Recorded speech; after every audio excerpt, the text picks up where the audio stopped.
So a few weeks ago, I had posted a video all about the worst landscape photography advice that I received when I was a beginner.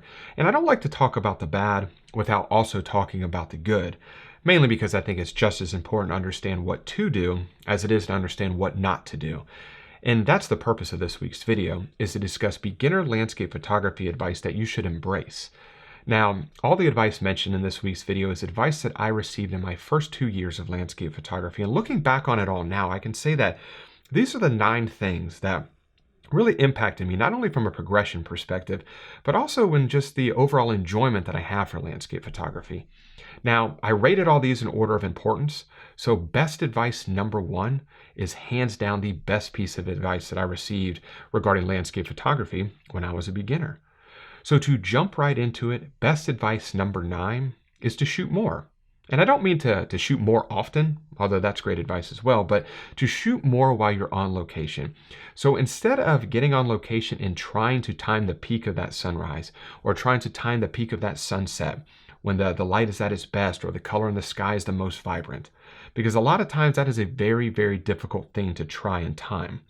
But if you shoot throughout the entire event, and you start taking exposures before you think the light is at its best, and before you think the color in the sky is at its most vibrant, and you continue to shoot after you think the good light has faded and after the color in the sky has faded as well, you'll be much happier when you get home and you begin to edit your photographs because, one, you'll have a lot more images to select from.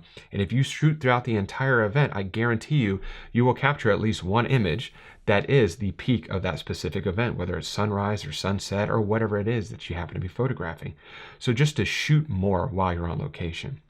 Now, best advice number 8 is to stay late. Or arrive early. I can't tell you how many times I was on location, and this always happens at very popular locations where you're surrounded with many other photographers. And as soon as the sun drops below that horizon, you hear those tripod legs slide in, you hear the camera bags unzip, and gear getting packed up, and people leaving. But a lot of times, the best situation is during the blue hour. So if you stay just a little bit later and capture the blue hour, you might get something you like even better than sunset. Or if you arrive a little bit early before sunrise and capture the blue hour, you might be happier with those images than you are with the actual sunrise session. Blue hour photography is one of my favorite times to shoot. You get this just a very calm, ethereal, very even lit scene, and it's just an absolute fantastic time to capture images. So if you've gone through all the time to get there for sunrise or sunset, just get there a little bit earlier, or get there a little bit later. It'll definitely be worth it. Now, best advice number 7, and this is probably the easiest one, and it's to simply turn around. I can't tell you how many times I was on location and I get so locked in the direction that my camera is pointing, and I'm taking exposure after exposure after exposure, and then I turn around and I see that the sky behind me is absolutely exploding with color and the light is absolutely amazing.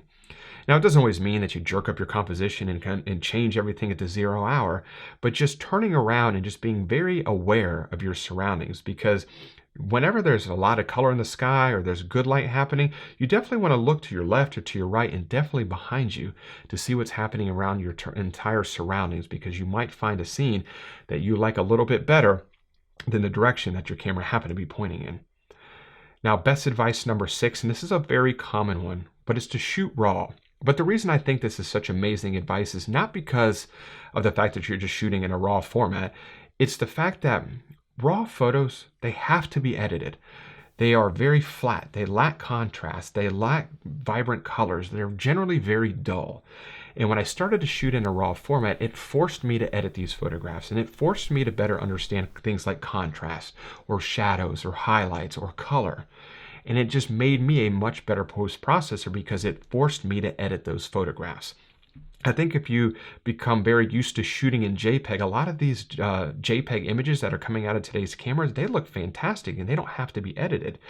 And if you don't have to edit them, you're not going to get a lot of practice at editing, and you're ultimately not going to be as well versed in post-processing as you would be if you had to edit all of your raw photographs. And the better you are at post-processing, the better you're going to be as a landscape photographer. Now, best advice number 5 is perspective shift or shift your perspective. I've mentioned this in a couple of videos before where I don't have the best back. And when I first got into photography, I would always just raise my tripod or raise my camera to eye level. That was where I was the most comfortable. That way I didn't have to hunch over, and it just, I was just more comfortable on location. And that seemed like a great thing to do. And sometimes that is a good thing to do.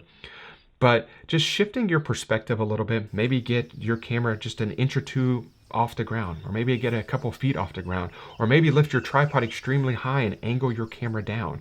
But just shifting your overall perspective when you get on location and you have a composition set, just kind of move your camera around, don't put it right on the tripod, and just move your camera around and figure out if it looks better very low to the ground, or maybe a few feet above the ground, or maybe it does look best at eye level. But just shifting that perspective, you might be surprised. You might find a composition a little bit better than what you had originally thought.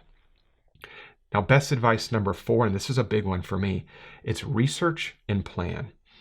I remember the first year or so I got into photography and I really started to follow a lot of my favorite landscape photographers. And I used to think to myself, God, these people, they're so lucky. It's like every time they go out, they get just the most amazing conditions. And you only see the best photos on social media. You don't see the other 99% that end up in your virtual trash can on your computer. You only see the winners or the real keepers. And I never used to plan, or I never used to research any of my shoots. I would just, when I got it, if I happened to be awake early enough, or I happened to be available during sunset, I would just grab my gear and just run out somewhere. And everything was very ad hoc. And sometimes you'd get lucky and get a good image, but a lot of times you wouldn't. But just putting a little bit of extra time into research and planning. There's so many tools at our disposal, from Google Earth to photo pills to all the amazing weather apps and just light apps. You can do so much research before your feet ever get on location. And the more you research the time of year you're going to shoot, or the location or the conditions, the more likely you're going to have a successful shoot. So research and planning was a fantastic advice that I received. Now, best advice number 3 is foreground focus, or focus more on foreground.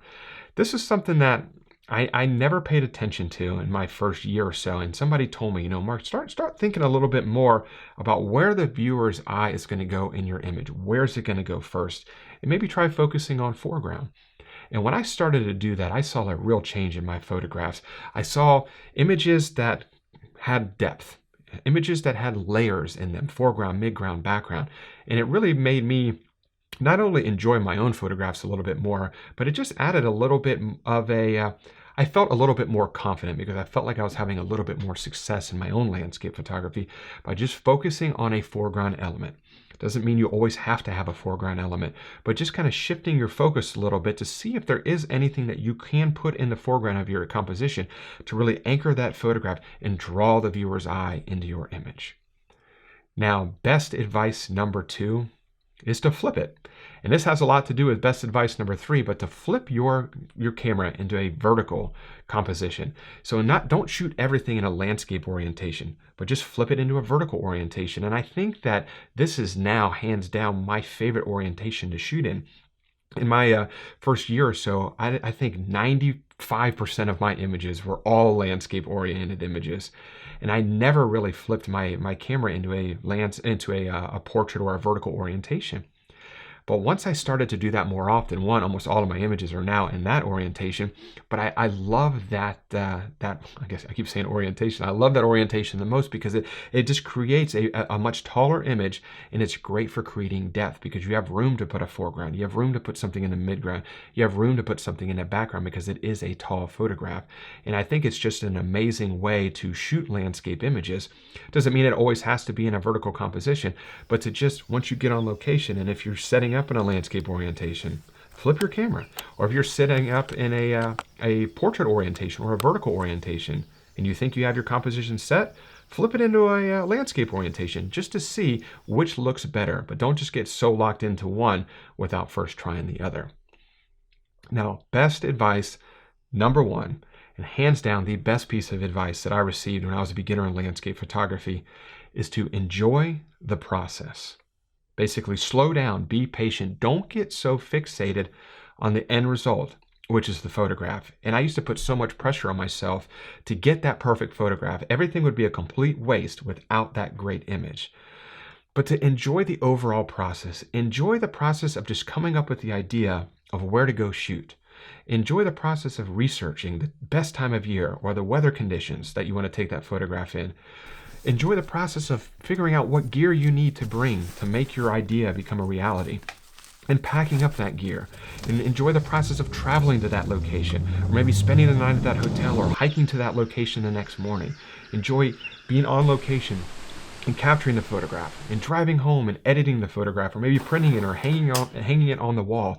There's so much that goes into the time before you actually see the final image and after you press the camera button, the shutter button on your camera. There's a lot that happens to create these images, and just to enjoy the entire process, because landscape photography is so much more than just that final photograph. It's the entire process of it all. So just slowing down, be patient, enjoy the process, completely transformed my enjoyment for this genre of photography.